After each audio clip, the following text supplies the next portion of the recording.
Well, good evening, everyone. Everyone being the town board, because it has just become apparent that we were not able to stream live. There's a technical problem with YouTube, and Councilman Krupnik is working hard to correct that, but fortunately we can rebroadcast and will do so.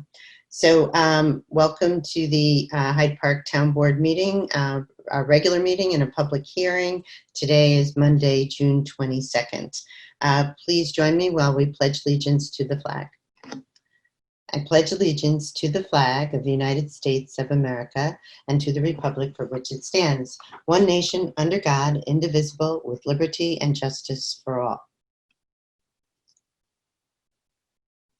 Okay, so may I have a motion to accept the minutes of the June 8th meeting? I make a motion. And a second? A second. And all in favor? Aye. Aye. Great. Joe and Dave, you need to unmute yourself. Yeah. Gotcha. There you go.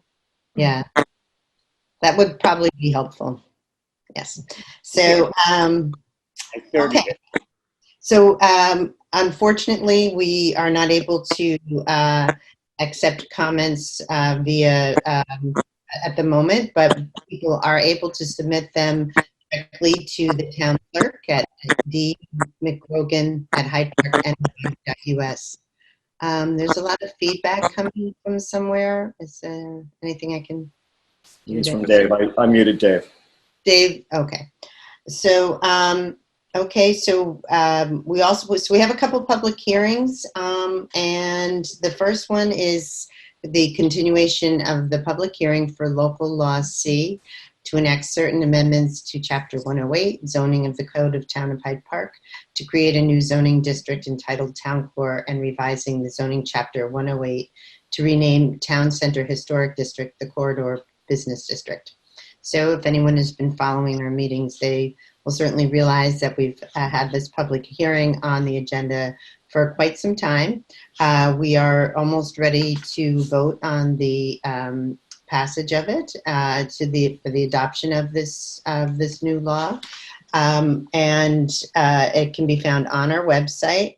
And people are encouraged to provide comments. Again, they can be provided to our town clerk in advance in writing, or we hope that at our next meeting that we will be able to accept public comments via the website, or additionally, if we continue to have our meetings remotely, there will be an opportunity for people to register to provide their comments, and that information is also available on our website. And we did receive some some comments back from the county planning and some other entities, so we will be taking a second look at those and addressing them and making some very minor revisions to that local law prior to its adoption. May I then have a motion to open that public hearing? I make that motion. And a second? Second. And all in favor? Aye. Aye. Okay, Warren, did you have anything you wanted to add to that? No, we are going to make some tweaks to that law, so we're not ready to vote on its adoption. And it's a three-part action that this consists of. It's a town core rezoning, which contains also some changes to two-family housing regulations in the change of the use table.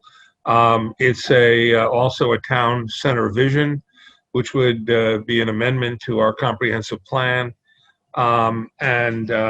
We have a set of design regulations. So all of these three items constitute the action that the town board is taking. We've already gone through adopted a part one of the full environmental assessment form, and that's quite lengthily, and that was prepared with the assistance of our consulting planner. The only thing I'd like to do tonight, if you don't mind, is just to do the part 2 of the environmental assessment form. I think we've been through this before with regard to other local laws. And basically, the part 2 just identifies the potential significant environmental impacts of the action. Oop, now, oh, there it is. And in this case, since it's not a site-specific action, the actual amendment to the zoning, as discussed in the Part 1 analysis that was prepared by our planning consultant, really does not have significant environmental impacts. But we are required to go through the Part 2, so I'll take you through the Part 2. And basically, the Part 2 consists of questions as to whether the proposed action, which is the adoption of the law, the design standards, and the amendment to our comprehensive plan, may result in significant environmental impacts. So the first issue, and if you disagree with what I've already done in terms of filling out the Part 2, let me know. Otherwise, I'll go through it, and I'll assume that the board agrees. The first question is, will the proposed action involve construction or physical alteration of the land surface of the proposed site? That's no. There is no proposed site for this zoning amendment. Neil, could you raise? The second would be impact on geological features. Will the proposed action or may it result in the modification or destruction of or inhibit access to any unique or unusual landforms on the site, such as cliffs, dunes, mineral fossils, and caves? Again, since it's not a site-specific action, the answer would be no. The third question would be impacts on surface water. Will the proposed action affect one or more wetlands or other surface water bodies? Again, the answer that I proposed would be no. The next would be impact on groundwater. Will the proposed action may the proposed action, result in new or additional use of groundwater or have the potential to introduce contaminants to the groundwater or an aquifer? I've answered that no. 5, impact on flooding. Will the proposed action, may it result in development on land subject to flooding? Again, I've answered that no. The next would be impacts on air. Proposed action may include state-regulated air emission source. The answer is no. Again, not site-specific. Number 7, the impact on plants and animals. The proposed action may result in a loss of flora and fauna. No, the rezoning will not do that, but there may be site-specific proposals later on where we have those issues. 8, impact on agricultural resources. Proposed action may impact agricultural resources. The answer is no. Obviously, this is a town core zoning amendment. Impact on aesthetic resources. Number 9. The land use of the proposed action are obviously different from or in sharp contrast to current land use patterns between the proposed project and a scenic or aesthetic resource. Again, the answer is no. 10, impact on historic and archaeological resources. Proposed action may occur in or adjacent to historic or archaeological resource. Again, the answer is no. 11, impact on open space and recreation. The proposed action may result in a loss of recreational opportunities or a reduction in open space resource as designated in any adopted municipal open space plan. The answer to that, again, is no. 12, the proposed action may be located within or adjacent to a critical environmental area. Again, the answer is no. 13, proposed action may result in a change to existing transportation systems. Again, the rezoning will not have that impact. 14, the proposed action may cause an increase in the use of any form of energy. The answer is no. 15, impact on noise, odor, and light. We didn't answer that, but I'm going to answer that now. The proposed action may result in an increase in noise, odors, or outdoor lighting. The answer to that is no, we don't have that checked off, but we will. 16, impact on human health. The proposed action may have an impact on human health from exposure to or existing sources of contamination. The answer to that is no. 17, the proposed action is not consistent with adopted land use plans. The answer to that is no. 18, the proposed action is inconsistent with the existing community character. The answer to that is no. So they are, all of these are more fully analyzed by our planner in the part 1 of the environmental assessment form. There's an attachment to that that goes over all of these proposed uses. Again, when you're just planning a rezoning or a change to your comprehensive plan, it does not involve site-specific projects, so it's not unusual for most of these or all these questions to be answered in the negative. So if everybody's in agreement with that, if I could just have an oral motion to accept the part 2. I propose that we accept part 2. Second. And a vote? And all in favor? Aye. Aye. Any opposed? No.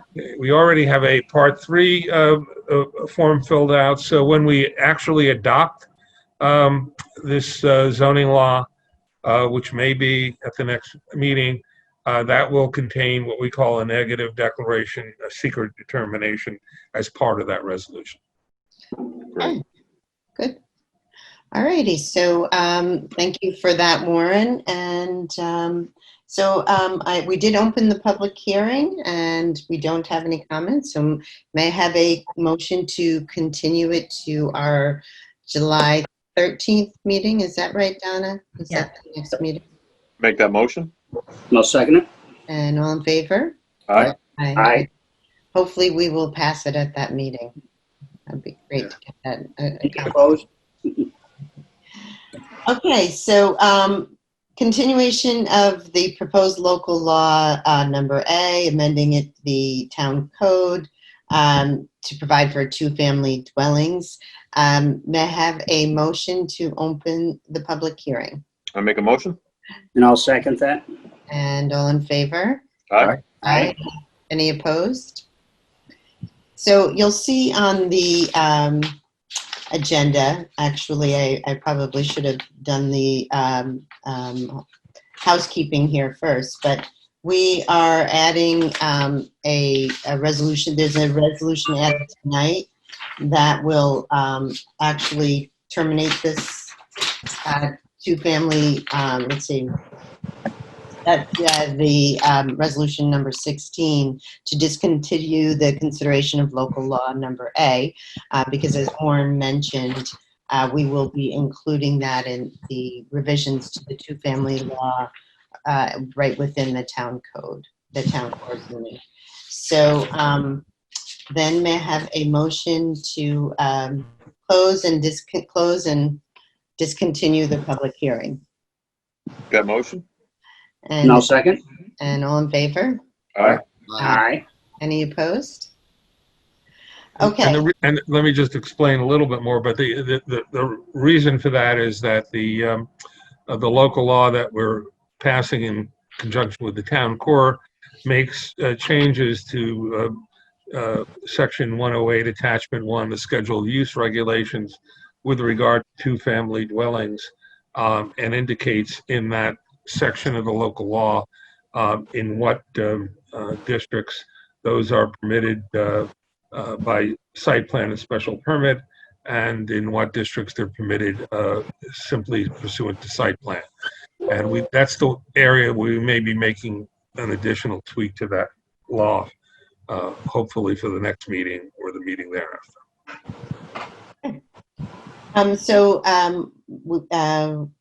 I again omitted the little bit of the housekeeping that I should have added earlier on to the agenda.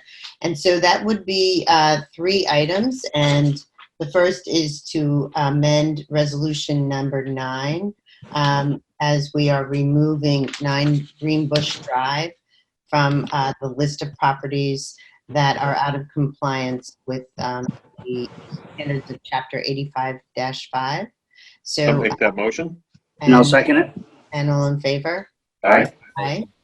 Then we are adding, I'm asking for motion to add resolution number 15 and number 16. 16.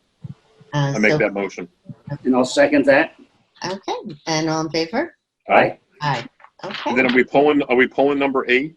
We are going to pull number 8 because that is the resolution to address the deadline for submitting the let's say the applications due to be filed in calendar year 2020 for any real property tax abatement program.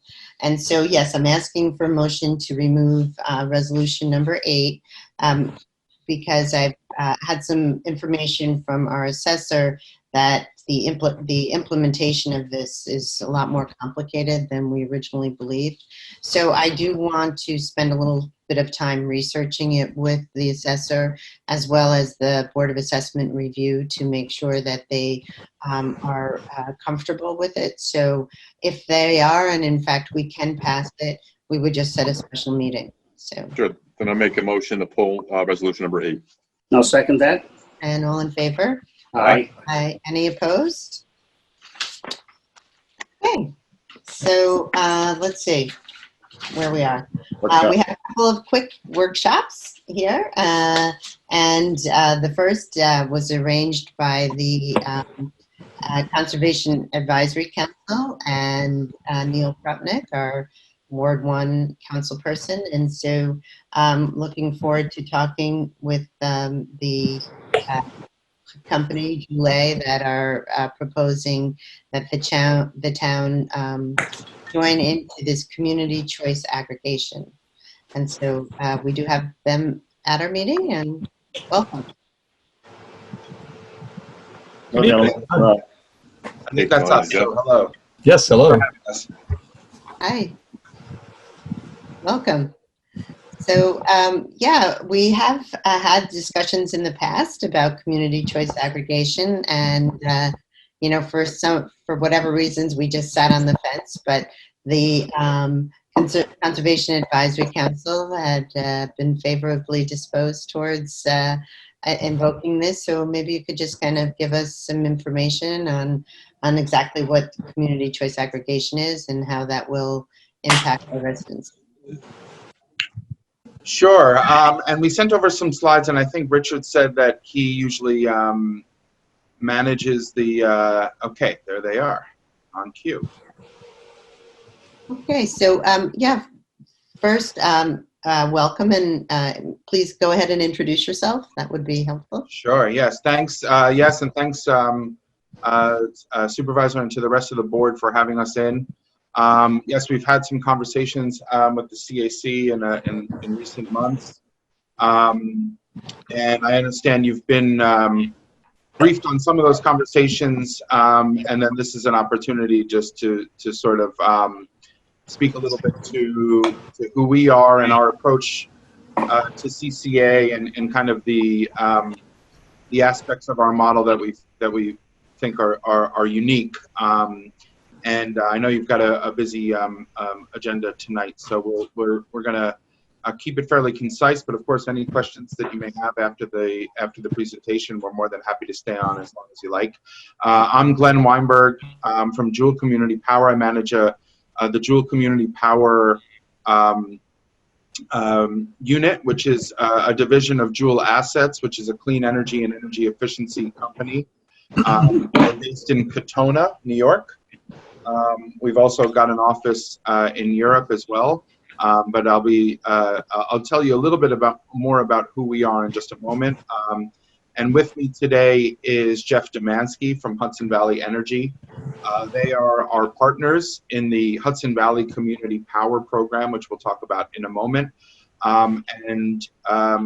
We split the scope, so to speak, between the two of us. So we'll also be splitting up a little bit this presentation to describe some of the elements of what we've proposed to the town and how we intend to implement. So, Jeff, do you want to just say hi, or you? Yeah, go I ahead. am here. Yep. Hello. And it's good to be back. Thanks for having us again. Sure. Great. Okay, so so I'll get right into it. A little bit about us, about Joule. We really are the ones that have brought community choice aggregation to New York State. Really, our founder and CEO, Mike Gordon, was really the principal in that process. He's been working on CCA in New York State for probably about 7 years now. I've been working on CCA in New York State for over 5 years. He really wrote the pilot legislation and ultimately the petition or proposal that turned into the New York State's pilot program in Westchester called Westchester Power. I worked on that program for about 18 months. I was the program director when we launched. About 4 years ago, it was with 20 communities, cities, towns, and villages in Westchester County. They're now up to 27 communities, 24 of which have selected a 100% New York State renewable energy product as their default. And that program saved customers more than $15 million in its first contract, the contract that we negotiated. I'm getting some, I don't know if anybody else is hearing that interference, but Yeah. okay, no worries. We are, as I mentioned, we're really a clean energy and energy efficiency company. We're a NYSERDA contractor. We're actually at the tail end of a multi-year NYSERDA contract for just over $600,000 to develop a whole host of CCA resources and clean energy programs in collaboration with NYSERDA. So that's been really a really fruitful partnership as well and collaboration. Hudson Valley Community Power, as I mentioned, we launched last year with 6 communities. We're now at 10 communities participating in that program, all of which have selected a 100% renewable default product. And those are communities that are in Putnam, Dutchess, and Ulster County as well. So sort of spanning the Hudson Valley region. We're also the first administrator in New York to really, actually, this is really new, even for CCAs around the country, which is to integrate community solar into CCA programming. We piloted that in Geneva, New York, up in the Finger Lakes last year. And the way that the model that we use for that is that we actually give back to the communities through a sustainability fund. So Geneva earned $25,000 for a stormwater retention project that they had been looking for funding for Seneca Lake. And we've replicated that model down here in the Hudson Valley. We'll talk about that in just a moment. And we also do, really our DNA is in demand reduction and energy efficiency. One of our large commercial clients, the Target Corporation, we do a demand reduction service for them. We saved about 600 of their stores in excess of $1.5 million last year by coaching them to essentially use less when the grid is under stress. We also have an approval from the New York Independent System Operator to do a similar sort of program, but for residential customers here in New York State. We're actually the only private company to have that license, so to speak, in New York today. Okay, next slide. So, as CCA administrators in New York State, which is our primary focus, we represent 27 cities, towns, and villages that represent more than 250,000 residential and small business customers throughout New York State. Most recently, we were just awarded the contract for the city of Rochester, which is the largest municipality in New York State to move forward with CCA to date. So we're very excited about that. But we're working with communities throughout the state from the South Fork of Long Island all the way up to Rochester and pretty much everywhere in between. Okay, next slide. So with that, I'll toss it to Jeff to introduce himself and Hudson Valley Energy. And just before I do, I'll say that it is our model everywhere that we work to partner with a local program manager, as I mentioned, and really split the work. So Jewel acts as the CCA administrator. We do a lot of the energy procurement, energy market work, and a lot of the sort of centralized planning and organization. The local program manager, which Jeff will speak to in just a second, is really the quarterback on the ground for local outreach efforts, customer education, customer support and service, municipality support, connecting with local community groups, etc. So that's how that's who we are individually and as a team. And with that, I'll toss it to Jeff to speak a little bit more about himself. Thanks, Glenn. Thanks very much. And it's important to know that in the model that Jewel has developed and been approved by the state to do, they've gone above and beyond what the regulatory requirements are for the program.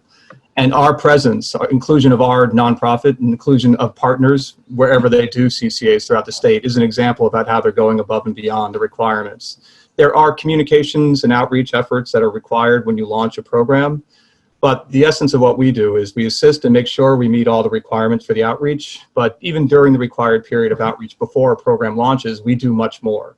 It's baked into our model of how we do sustainability with organizations, and that's what I've been doing for years prior to working on CCA, but it was a perfect marriage for coming in, working with Glenn and Jewel on the CCA efforts.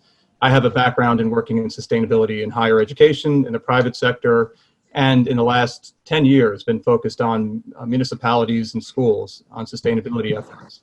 And I have a very strong technical background, and so understanding technical information is important, but at a transition point in my career during graduate school about 10 years ago, I realized the extreme importance of communications and understanding audiences and how to communicate. And that is really the combined focus of what our organization does.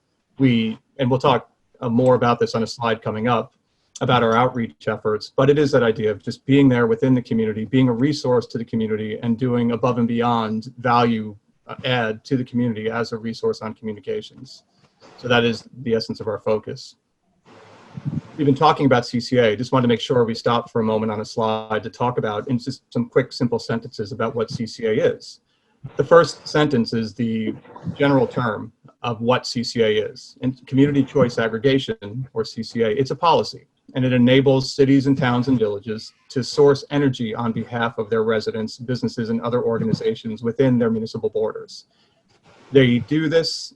They bring demand into the marketplace and are therefore able to get a win-win scenario for their residents in terms of good pricing. And for us, and particularly for the focus for the Jewel team, there is that focus on a second win, not only to bring price benefits in terms of supply, electricity supply, and we just do focus on electricity supply, but to couple that with obtaining renewable electricity supply from New York State, which is a regulatory requirement. But again, the win-win is that you combine renewable supply at a price. We only proceed when that price is favorable, particularly in comparison to the non-clean rate that was obtained in the preceding months prior to the launch of the program from the utility company. There are numerous benefits to CCA. There's a number of benefits, and it's a wonderful springboard for other activities, and Glenn hinted at some of them. But the three main benefits that we talk about are that win-win-win scenario. The opportunity to obtain a very good fixed certain rate for second 100% renewable energy, but third, and very importantly, is the consumer protection aspects of it. It is something that provides complete flexibility, a relatively simple package to give people the opportunity to take advantage of good opportunities in the electricity marketplace, which can be very confusing, very overwhelming, and not on everyone's radar screen. So I've used the term before, but it's really a gift from the municipality to their citizens to give them this opportunity. It's allowed to operate as an opt-out program, which is why our outreach and communication and our presence within the community as a resource that they can utilize throughout the life of the program is so important. Next slide, please. This just summarizes what CCA provides in a before and after scenario. This is my menu slide, where it's sort of like ordering an appetizer out of a restaurant, where you can pick one of the choices off the menu in this appetizer section. But here we're talking about electricity supply, and you can only choose one of these. But this is what customers have available to them as customers in New York State. Prior to CCA, if you just cover your third box on that table, this is what customers have available to them in a community before a CCA program. They can either go with a state default, which is having their local utility make their supply choice for them, or they could take advantage of third-party supply companies, which have been available to them since the late 1990s, since deregulation went into effect in New York. CCA gives a third choice. It doesn't take away any of the other choices, but it gives a third choice. And it does become, with that asterisk on that third option, the default choice for electricity supply, and the supply choice made in concert, in partnership by the municipality with the rest of the team. So those are my quick and dirty overviews of CCA, and I will pause a second as I hand it back to Glenn. But are there any questions on the details of CCA before we move on? Glenn, yeah, I think it would be great to explain actually the mechanics of how it would work on a resident's bill. So, you know, my understanding is that if the municipality elects to go with the CCA, then everyone within that municipality is now receives their power through that CCA. And if they choose not to, they can do that by opting out, by simply signing some type of form that would be provided. Right. Yeah, there's several options to opt out of the program. During the launch period, during the state regulated required 30-day launch period, after we start the program with a letter that's sent out to every eligible customer, and the eligible customer list comes from Central Hudson. It comes with what we call the opt-out reply card, which is they can sign, put into a prepaid envelope and send back to us. But they can also just make a phone call to our program number. They can go through the website and use a form to opt out of the program. Or they could contact us in the good old days when we used to see people in person and we could take their information to opt them out of the program. It's important to know that part of the consumer protection is this is something they can do at any point during the program. There is a 30-day period at the launch of a program for people who never want to be involved, who don't want to change from what was the previous default situation where the utility makes their choice for them. But anybody could do it at any time. We really do describe it as a public benefit, like a public swimming pool that they can get out of or get back into as they desire. But this is a good slide to be on too, because it is one of the first questions, and a frequent question that we get is, are you replacing Central Hudson? Are you replacing my local utility if we do a CCA program? And we've taken to making sure that they're not a signatory to our program, but they are essential, Central Hudson is, to the operation of our program. And to your question, logistically, it is all done through the Central Hudson bill. If somebody is in our program, the supply charges section, the line items under the supply charges section, as opposed to the delivery charges section, in which that's the section that Central Hudson makes money on, the line items in the supply section are replaced with the one line item for our program, with everything included within the rate that's shown there, the rate that we obtain through the request for proposals of the supplier. So is there in addition to the sustainability benefit, is there a financial benefit to the residents if the town elects to go with the CCA? It's the way we've structured it, that the program has proceeded only if we beat that 12-month, or depending on what is the predetermined period for determining the benchmark price of the non-renewable rate that the local utility has provided or has purchased on behalf of their citizens, if our program rates are lower than that. 5 to 10% is what we anticipate, have anticipated, and I think do anticipate going forward. The improvement would be over that benchmark price. So there is a baked-in potential for what we've done to date for cost savings in that way. It's not a huge amount of money, but it is a cost savings and a significant win-win particularly if you do an apples to apples comparison, where what I was talking about there, the non-clean energy to our 100% renewable energy rate is an apples to oranges comparison. But if you talk about customers who have gone into the marketplace and entered contracts on their own for clean energy sources, they typically pay much more than our program rates. So the savings are much more significant in that regards. It's not unusual that I've heard customers of certain green-focused energy supply companies have paid more than 9, 10, or sometimes 11 cents per kilowatt hour just for supply. And so our program rates in our current aggregation is rounding up 6.4 cents. So a very significant savings in that regard.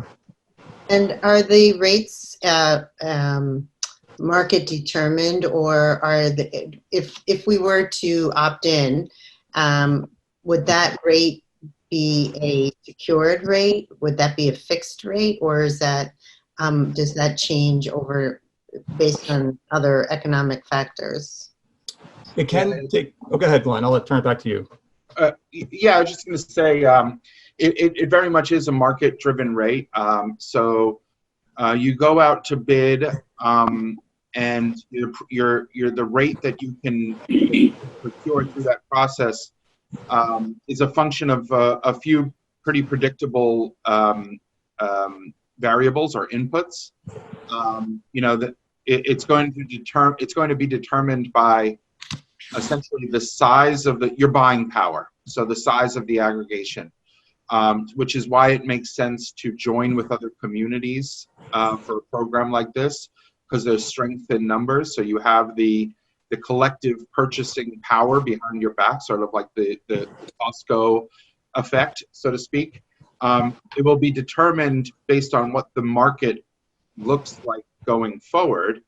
And just like, say, fixing the mortgage, the interest rate on your mortgage, there are good times to fix and there are less good times to fix. So market timing is critical.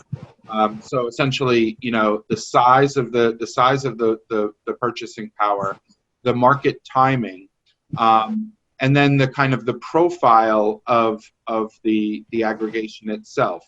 So the kind of patterns of consumption based on the communities, the residents and small businesses within your community, and whichever other communities join in for a bid together.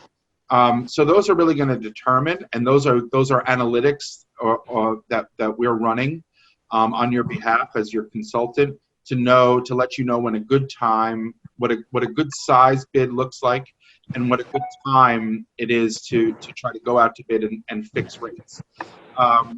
So all of that will sort of determine how you do. It's important to note that the utilities, Central Hudson and other utilities, they are not, Jeff alluded to it earlier. Central Hudson is not profit motivated in any way to procure the lowest rates for customers.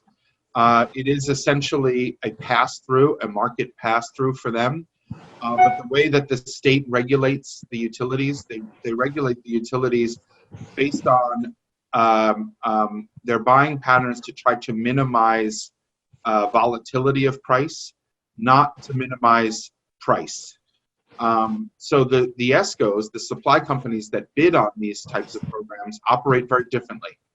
And because of that, they can often find better pricing and deliver better pricing to consumers and offer them at fixed rates for 2, 3, or even more years, something that the utility is not permitted to do. The utility is regulated to simply pass through the market rate for electricity in any given month.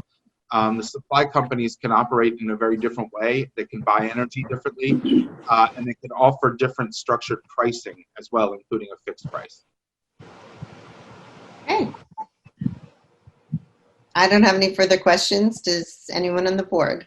Yeah, I'd like to know, did you say the energy, if we joined you, would be all renewable energy that we're going to get, as opposed to what Central Hudson delivers? That's correct. So all of the communities that we work with throughout New York State, in the Hudson Valley, but all of the communities we work with we work with them because they have expressed a preference for renewable energy. And that is our forte. That's really our strength, and that's kind of who we are. So all of the communities that we work with have selected a 100% New York State renewable supply option as the default option for their CCA customers. And Central Hudson, we really don't know what we're getting, a mix, or? You're getting a mix. You're getting a mix of mostly nuclear and gas. You know, but there are some renewables in there too. It fluctuates. I'm trying to remember, Jeff. We just looked at their most recent label about where they were, about where Central Hudson was last year. Yeah, it was around 20%. Around 20% renewable. That's all. Yeah. Okay. Central Hudson delivers it through their wires. Yes. Okay. Yep. That's Okay. in essence what they make money on, is being what we say is they're the UPS or the FedEx of electricity. They make sure it gets to the customers reliably. Okay. Thanks. Okay, so in the interest of time, I'll pick it back up here where we left off. This is a sort of conservative 10-month timeline for the process, really from soup to nuts, from start to finish. So I won't go too far into detail on some of these later stages, though I will talk through it just briefly and highlight really those first two as the really critical steps to get started with the process, which is to adopt the CCA local law, which we've sent over a template of the version that we recommend you use. You can use whichever version you want. We're agnostic to it, but we do have a preferred version, and you can compare that to, for instance, the version that is on the NYSERDA page as well. And the other step is to select a CCA administrator. We hope it's us, of course, but whomever you choose, really, it's important that you do it early on in the process, because they really are charged both by the Public Service Commission and then authorized by the municipality, to take the lead on steps 3 through 12. So it makes sense to do that early in the process and have an administrator in place that has a plan. So all quote unquote legitimate administrators will have a Public Service Commission approved implementation plan, master implementation plan. Ours was approved in March of 2018, and that permits us to act in this role on behalf of municipalities throughout New York State. And you need both. You need the municipal authority through the local law, and you need the Public Service Commission authority through the approved implementation plan. So those are really the two critical steps to get going. That kicks off a 2-month process, a minimum 2-month process, where we do extensive public outreach throughout the community. That includes meetings, local advertisements, unpaid articles, and positions in local media, flyers, posted signage, digital signage, etc. And Jeff can speak a little bit more to that as well. That then sort of triggers the regulator approval to allow us to go ahead and go out to bid on your behalf. And when we do that, we issue an RFP to pre-qualified suppliers. They bid on the business. Basically, for the most part, they bid on price, but we set pretty strict parameters.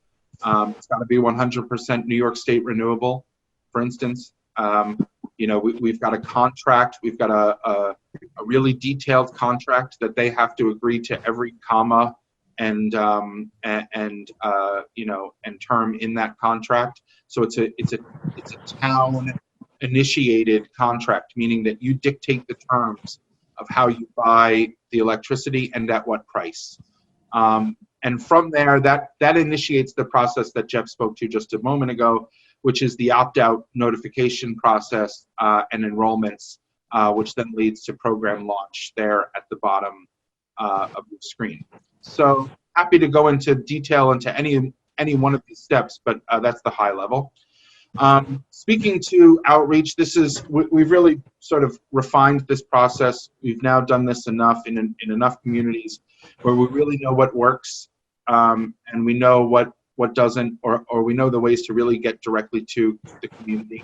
I'm not going to take you through this in too much detail, but just to show you that we've got a process, a sort of tried and true outreach process and education process to make sure as much of the community knows what's going on and knows what their options are, more importantly. Okay, next slide.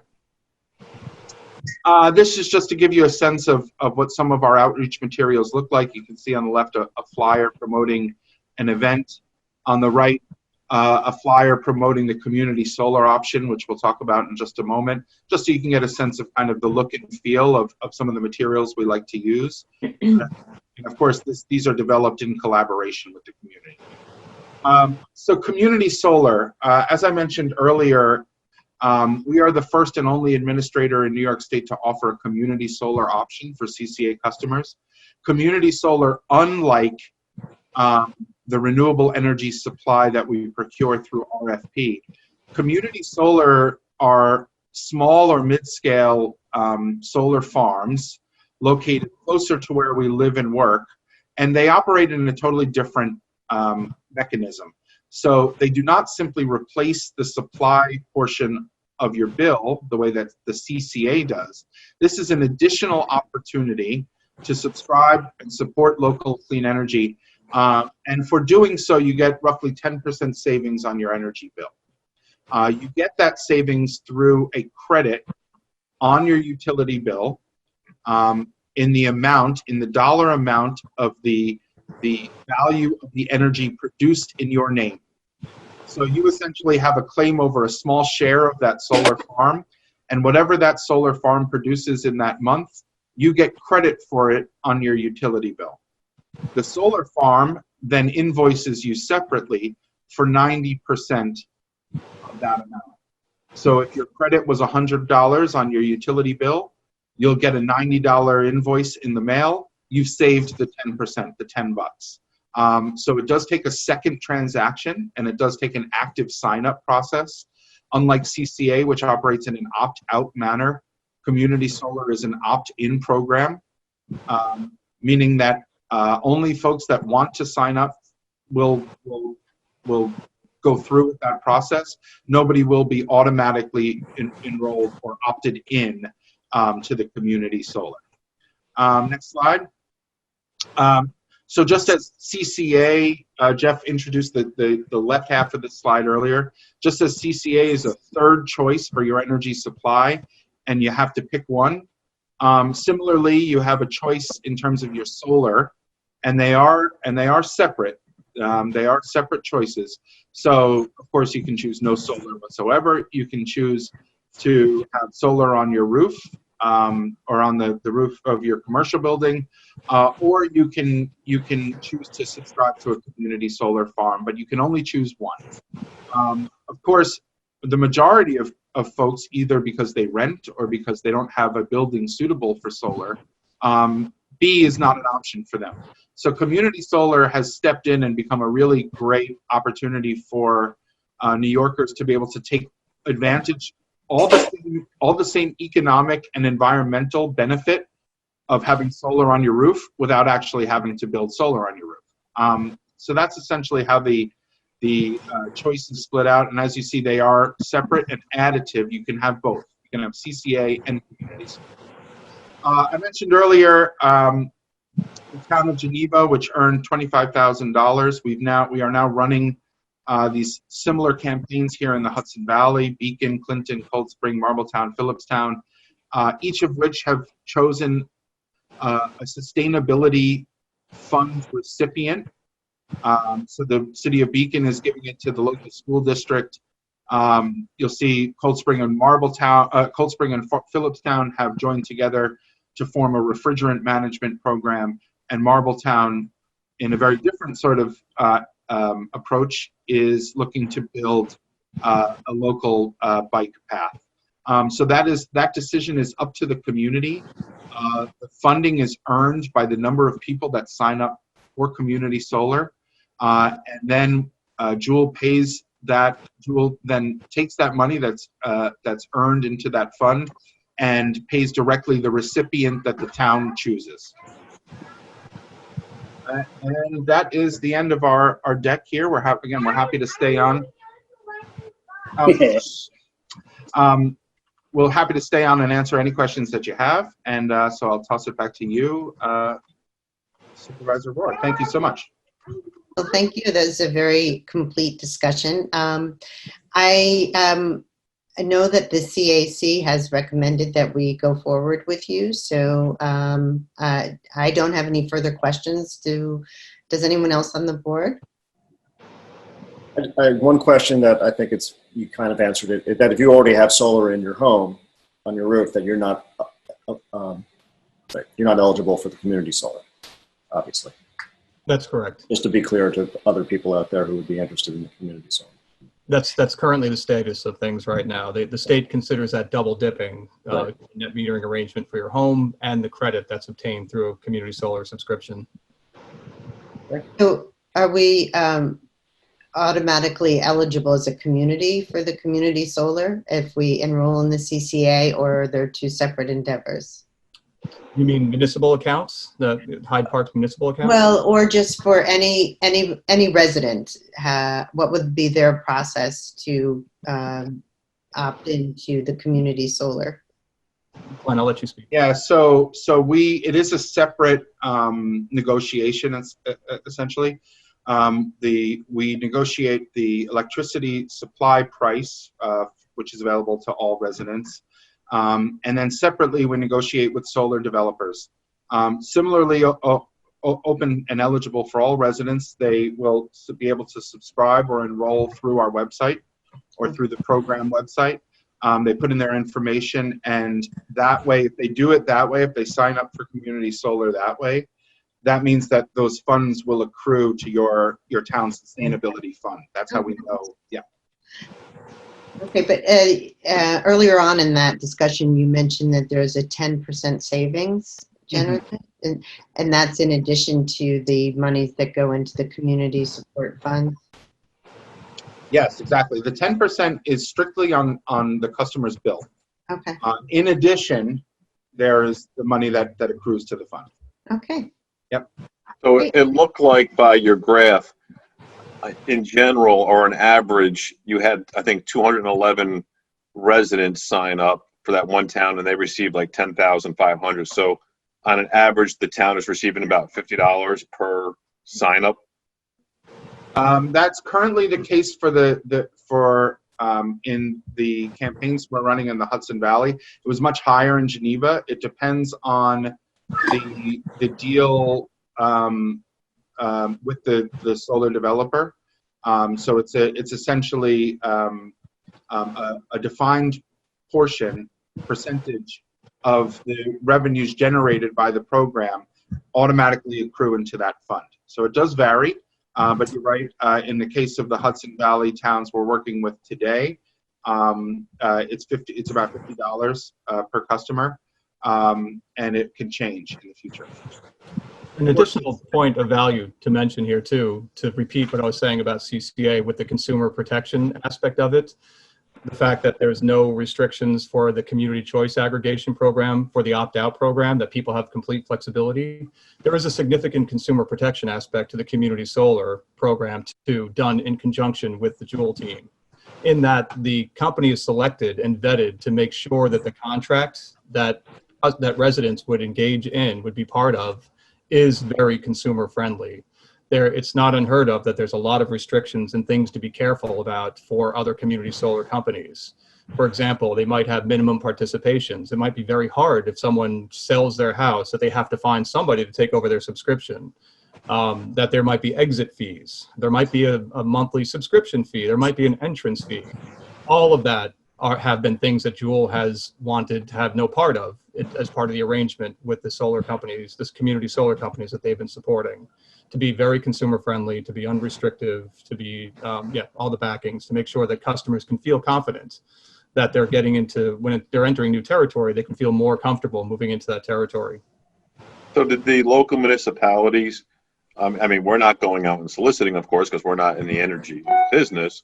But are they announcing that they're collecting these fees to improve a playground? I mean, or is that how you guys are also selling this to the residents? Like, hey, by doing this, you're going to help the town in supporting a new playground or whatever it might be at that point. Yeah, it's been a really fun part of the project, actually. Not only supporting the project selected, but even the project selection process has been fun.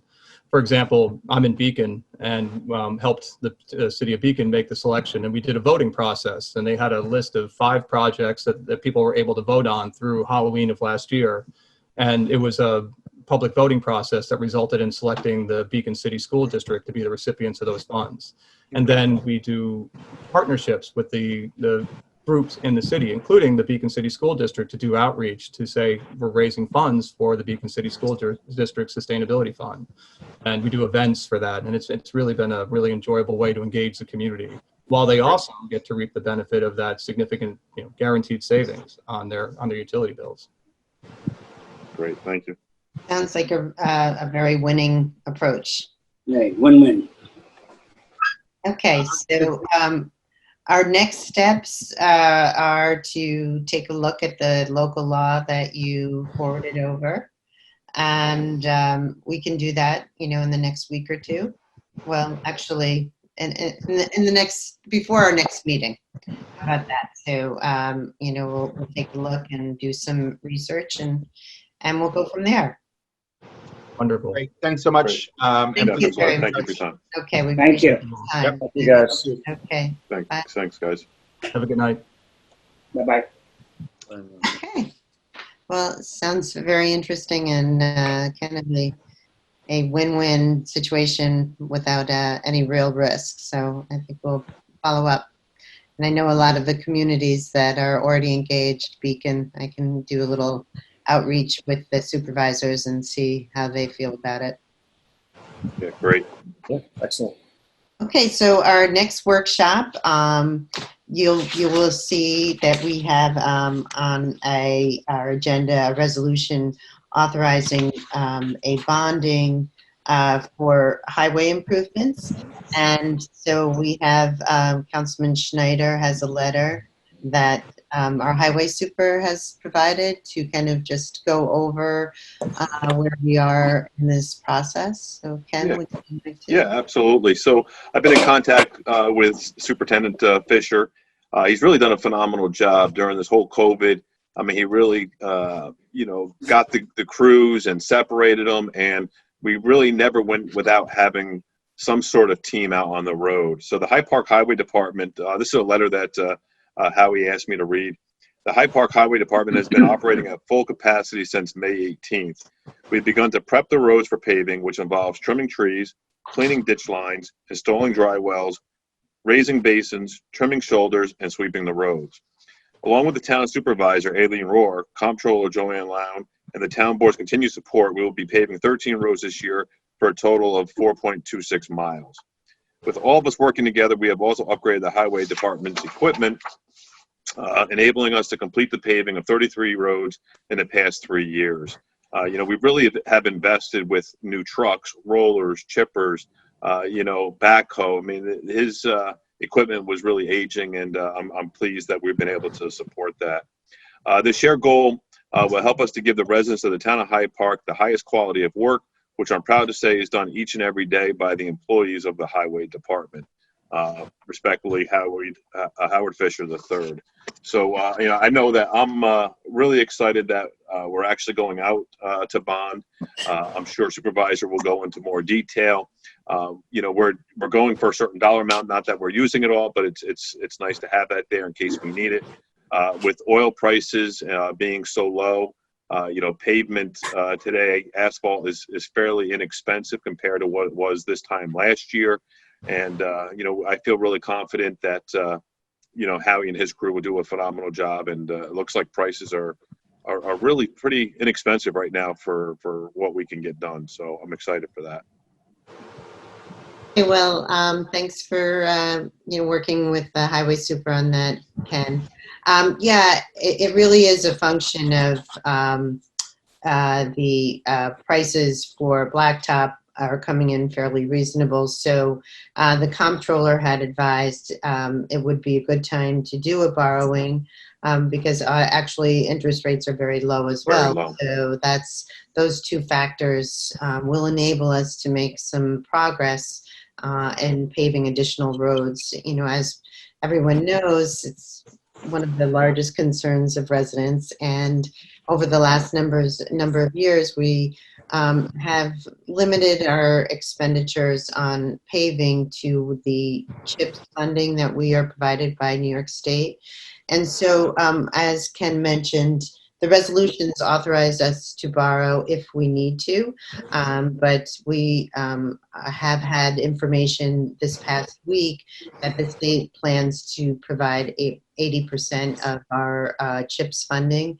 So that's, you know, that will be for about a third of the amount that we have anticipated potentially borrowing. So, you know, we wanted to just make sure that we move ahead with making this commitment to the company that would provide the paving so that we could do it, you know, without any interruption. So that's where we are, and you know, we're looking forward to getting making a dent in the roads that need to be completed. So. Yeah, and I know we've had, you know, Howie at a workshop previously, and we have just used CHIPS over the past, I don't know, 8-9 years, and for the most part. Yeah, for the most you know, part, we did 1 year borrow around 600,000. I don't think it was last year or the year before. Right, but previous to that, we really just used CHIPS, and it, you know, it just really didn't really give us enough mileage, and some of our roads are in rough shape. So, you know, I hope the board, you know, approves this because we really need to get this done in this town. So, thank you. Okay, so I have a couple of other just updates here. The first is that I recently sent out a letter to the sewer district property owners. As people may recall, we were moving ahead rather directly and forcefully on the adoption of on the creation of a Route 9 commercial sewer district. And so we had a public hearing on March 9th, and we intended for our next step to be to update the map plan and report, and then go out to have a second public hearing on that updated map plan and report, and then go out to referendum. But we all know what happened in early March, and you know, basically a bomb got thrown in our lives, and every day since then, we've been just trying to figure out how we keep running this town without being able to meet in person, and just figuring out how we address the directives that come from the state in response to the worldwide pandemic. So once the economic impact of COVID-19 became clear, and that it was going to be extensive and dramatic, we realized to put the property owners in a place where they would have to vote on a project that could be, for some of them, very expensive. For some, it was very reasonable, and we did have a mixed response on the project, some very much in favor and some not. That we decided the best thing to do would be to send a letter to each of those property owners, inquiring to their expectation on the project. And so we sent a letter asking them to provide a response to the question, are you in support of the town going forward with a referendum for the Route 9 sewer district? So it's rather than a informal vote, it's really more of an informal poll and survey to really gauge how the property owners are feeling on the going forward on the project. So that letter went out last week, and I believe on Friday. The responses are due early in July, and then we'll be taking some time to digest those responses, and then really let everyone know by the beginning of August what the results of that survey showed. So, you know, we have a lot of time, a lot of energy into the project. We have produced a updated map plan and report, which is on our website, and that has updated costs for the property owners. There's also a map, an interactive map where people can click on the properties to see what the projected cost would be. And so we do hope that all the district property owners, who are the only people who would be able to vote in the referendum, will take the time to provide this feedback to us, so that we can have this guidance on our next steps. You know, creating a referendum would have been an expensive process, and just our gut feeling was that with the impacts of COVID-19, that we really weren't sure at the level of commitment.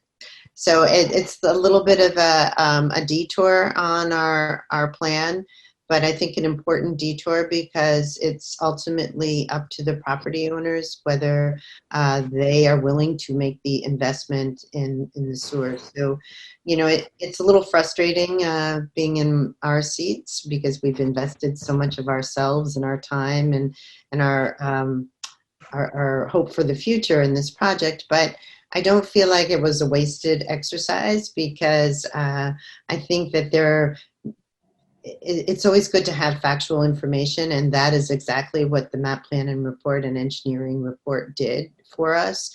It made it very clear what the cost of a sewer system would be. And so I think with that information, we can make really good decisions for our town. It may be time for the town board to turn our energies towards other projects. But to just be clear on that, we have garnered $5.25 million in committed funding. Much of that money is grants, and the likelihood that that grant money would remain available to us is very small. One to none. Yeah. So, when we decide not to go forward on the project, there is that aspect to it that the 1.25 is something that we have secured and that will still be available possibly for another town project, but the other 4 million we would just not have access to. So that is what the decisions that we're faced with, and it's good to have them clear and to receive the feedback from the property owners. So I did want to provide that update, and we will, as I said, have more information, more clarity the beginning of August, and we can discuss at our August meeting. And Supervisor, I really want to thank you for all your time and diligence with this. And, this has really been talked about forever, since before I was even born.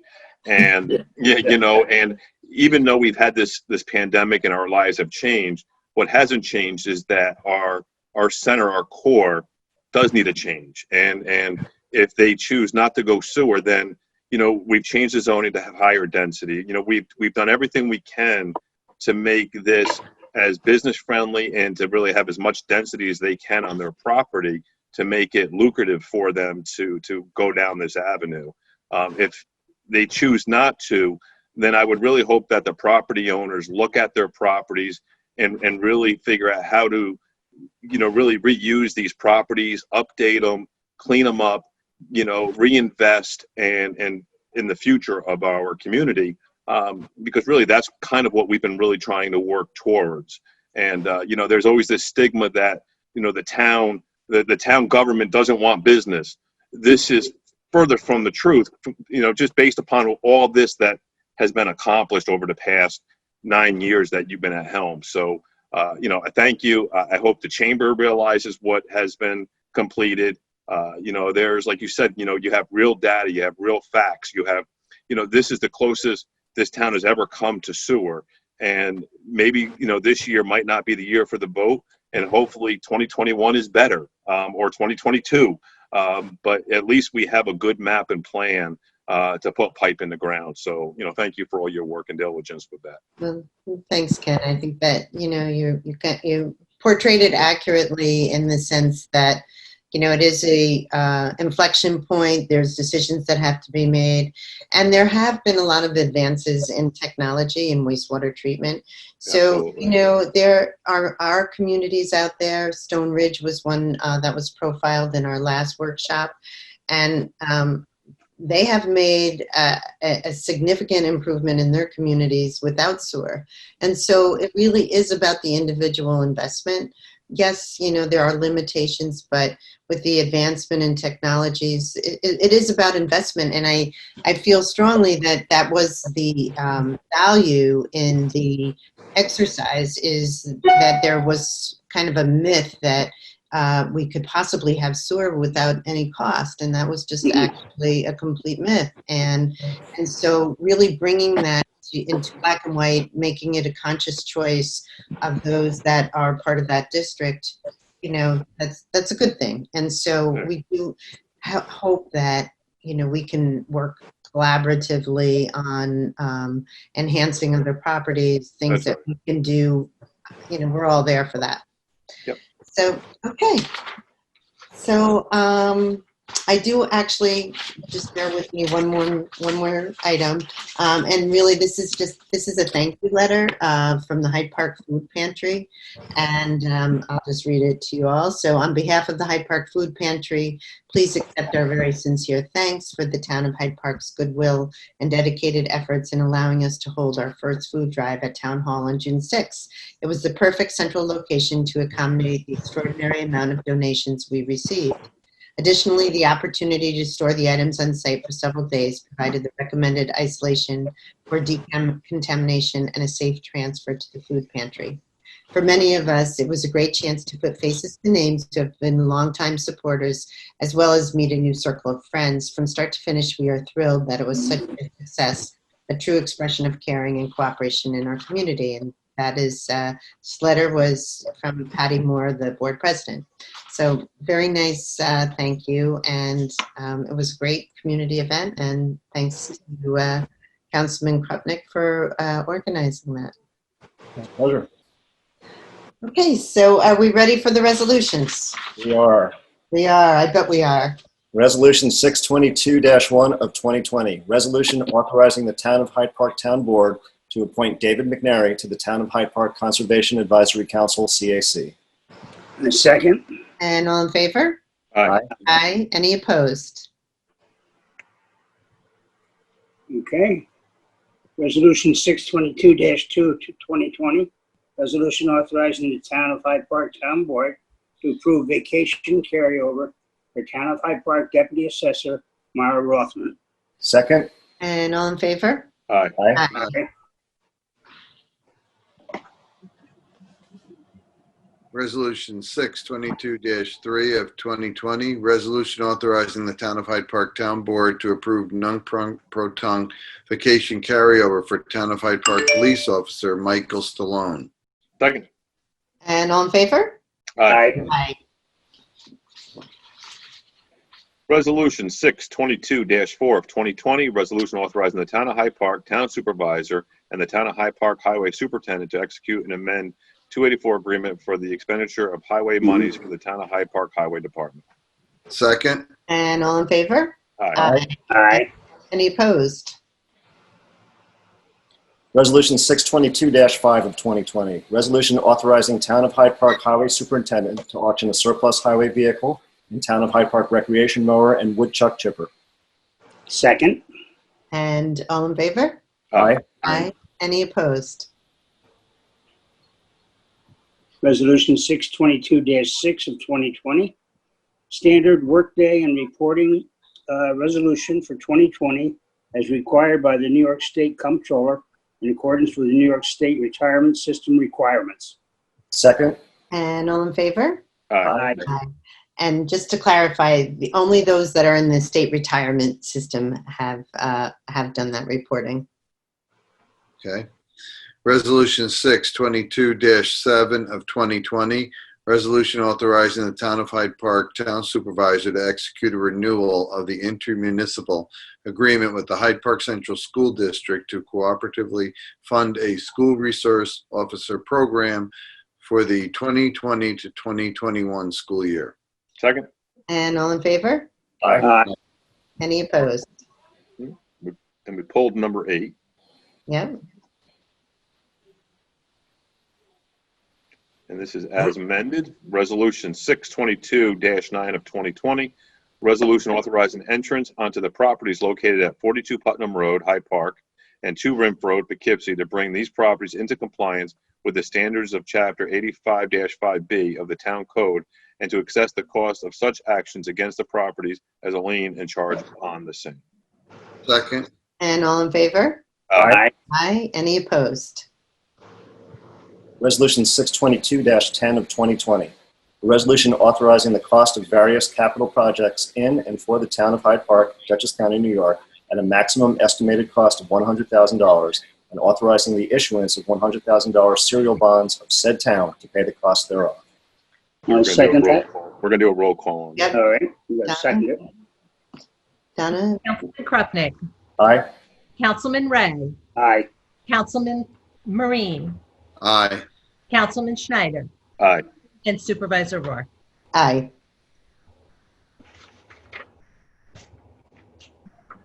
Okay. Resolution 622-11 of 2020, a resolution authorizing, subject to permissive referendum, the issuance of $630,000 bonds of the town of Hyde Park, Dutchess County, New York, pay the cost of the reconstruction of roads throughout and in and for said town. Second. And all in favor? We're going to do a roll call. Aye. We're going to do a roll call again. Excuse Yeah. me. Right. Mhm. Donna, Roll sorry call. about that. Councilman Krupnik. Aye. Councilman Ray. Aye.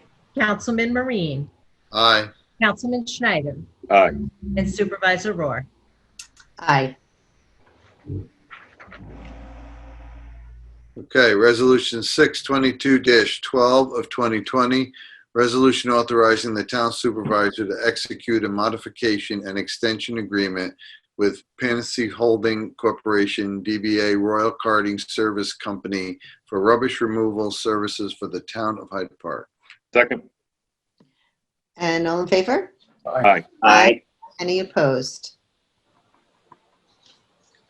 Resolution 622-13 of 2020, resolution authorizing the town of Hyde Park Town Board to change the start time for all future regular town board meetings from 7 to 6 p.m., starting with the August 10th town board meeting. Second. And all in favor? Aye. Aye. Any opposed? A moment too soon. I'm losing sun here.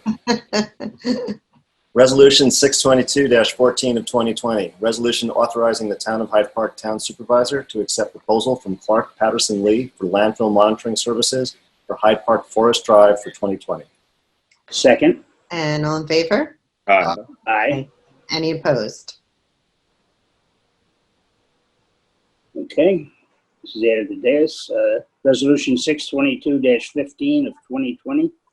Resolution approving a waiver of potential conflict of interest between the law firm of Thomas, Strohan, Waxman, Pettigrew, and Malley, LLP, the City of Beacon School District, Dutchess County, BOCES, and the town of Hyde Park. Second. And all in favor? Aye. Aye. Any opposed? And just to bring everybody up to speed on that, we have at least 5 school districts that are going to be using the Hyde Park Drive-In for their graduations. And so this allows us to sign an agreement with those districts, even if they're represented by the firm that we use as our labor council. Right. And so those school districts will be securing our police officers for traffic control. Yeah. So that's what we would be providing. And they will be paying us for that. Nice. Okay, this was also added at the dais. Resolution 622-16 of 2020, resolution discontinuing consideration of local law number A of the year 2020 entitled A Local Law Amending the Town of Hyde Park Code to Amend the Schedule of Use Regulations, Section 108, Attachment 1, to provide for 2-family dwellings as a use permitted in all zoning districts subject to a special use permit approval and site plan approval. Second. And all in favor? Aye. Any opposed? Okay, just two final comments. I know it's been kind of a long meeting, but we will be going into phase 3 beginning June 24th, and that will allow salons, tattoo parlors, and other providers to open with, of course, different social distancing and masks required. And 50%, and restaurants will be able to have indoor dining with 50% maximum capacity. And it's been great to see the local restaurants utilizing the parking lots for their dining. And I think that that's going really quite well. So we're pleased that we were able to assist in that. And then a question that we've been getting quite a bit is when will the Children's Sports League be able to begin competition, and that will be when phase 4 begins on July 6th. So that's something to look forward to. So for as far as the town goes, for phase 3, we will be having full employment at the town hall. Everyone has been working from home, and we've been doing a lot of staggering of schedules, but we have made some changes to offices to allow everyone to be 6 feet apart. So beginning on June 24th, the full staffing will be returning to the town hall.